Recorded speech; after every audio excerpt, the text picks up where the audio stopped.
ধরে নিন। দেখলেন প্রাক্তন বিধায়ক পল্টু বাগের পুলিশ প্রশাসনের মাধ্যমে একটু জোরে বলো। পুলিশ প্রশাসনের মাধ্যমে পল্টু বাগকে নিয়ে প্রশাসনের মাধ্যমে প্রাক্তন বিধায়ক পল্টু বাগ যখন ভেতরে ঢুকলেন, ঢোকার পর তার একদম শুরুতেই ড্রয়ারে কিছু পেপারস পুলিশেরা তারা দেখলেন, সার্চ করলেন।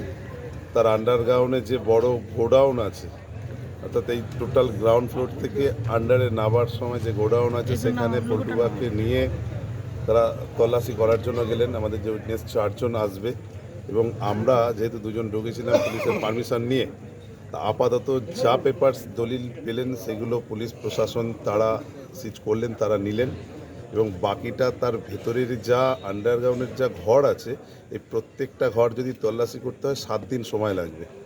পেপারসগুলো কি ছিল? পেপারসে কিছু দলিল আছে, কিছু পর্চা আছে। অ্যাকচুয়ালি যেহেতু সময় পেয়েছে, স্বাভাবিকভাবেই কিছু তো এদিক ওদিক সাইড হয়ে যাবেই। প্রকাশ্যে কি আর কিছু রাখবে? সেটা রাখার মতন ততটা বোকানো নয় উনি।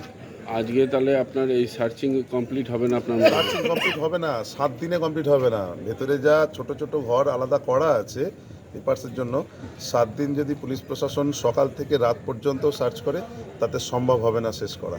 মনে হচ্ছে যে কিছু থাকতে পারে। অবশ্যই থাকবে, থাকবে না একটা কথা নাকি? দেখুন, এত সবে শুরু আছে।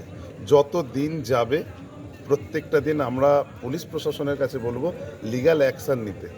লিগ্যাল অ্যাকশান নিলেই ও ধীরে ধীরে ধীরে ধীরে ধীরে ধীরে বলে দেবে। একদম শুরুতে তো বলবে না, যত দিন যাবে নিজে যত ভেঙে যাবে, কারণ এখনও শক্ত আছে, খুব একটা নরম হয়নি। এবং এর সাকরেত যারা আছে, অর্থাৎ সাহেব নামে একজন আছে, যেটা হচ্ছে পুষ্প ভিডিওলের পাশে, এরকম বেশ কিছু সাকরেত এবং এর ড্রাইভারদের নিয়ে যদি কাজ করা হয়, আমার মনে হয় পুরো ব্যাপারটা একদম তদন্ত খোলাস হবে এবং সমস্ত মানুষ জানতে পারবে যে প্রকৃত ঘটনায় যে ইনি কীভাবে জড়িত ছিলেন। আপনার নাম? সঞ্জীব দাস আমার পাশে।